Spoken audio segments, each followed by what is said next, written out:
Laporte pour le Rassemblement national.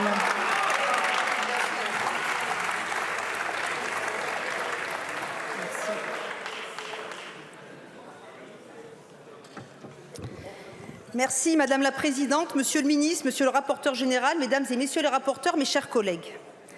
À défaut d'avoir débouché sur la grande loi de libération de la pratique agricole et de protection de nos filières que nous aurions voulu, ces 2 semaines de débat auront permis de faire ressortir plus nettement que jamais les contradictions profondes du positionnement politique de la majorité. Dans une vaine tentative de clore la séquence ouverte par les légitimes manifestations de cet hiver, le projet de loi débute par une solennelle déclaration des droits de l'agriculture et des agriculteurs accompagnée de litanies d'objectifs louables qui tendent à la préservation de la souveraineté alimentaire française.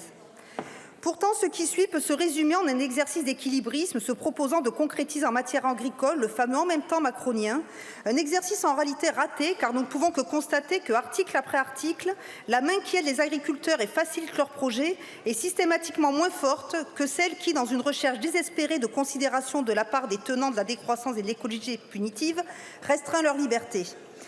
Ainsi, ce refus politique de choisir nous a conduit à un texte d'immobilisme camouflant mal, par quelques mesures insuffisantes en faveur du monde paysan, un surcroît de normes qui ne feront qu'alourdir le carcan qui l'étouffe et l'a amené à exprimer sa colère ces derniers mois. Où est le renouveau de la production agricole lorsque vous mettez en place un diagnostic climatique et économique des exploitations, c'est-à-dire un outil pensé par les tenants d'une idéologie décroissantiste dans l'objectif assumé de décourager la poursuite de la production?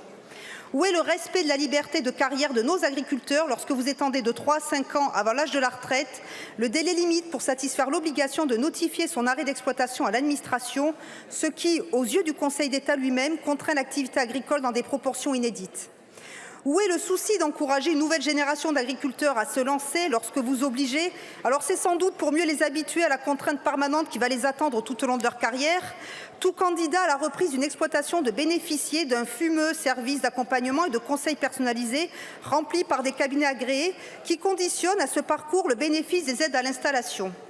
Où est la confiance envers nos agriculteurs lorsque vous introduisez par amendement un stage de sensibilisation qui vient s'ajouter aux peines sanctionnant un manquement aux règles environnementales, assumant en cela de voir dans nos agriculteurs des ignorants à éduquer?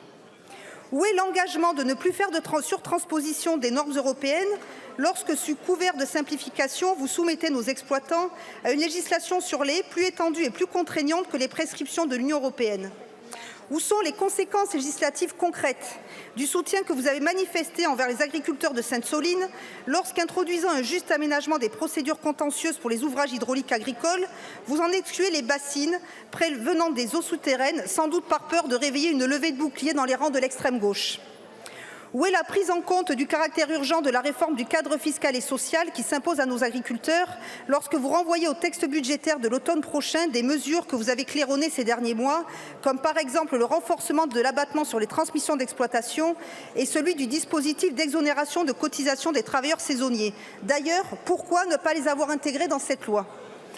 Enfin, et c'est sans aucun doute le point le plus important, où sont les seules mesures aptes à sauver l'agriculture française, à savoir la fin de la concurrence internationale déloyale et celle de l'écologie punitive qui mène nos filières à la catastrophe, ainsi que la garantie de prix rémunérateurs que le cadre législatif actuel n'assure toujours pas?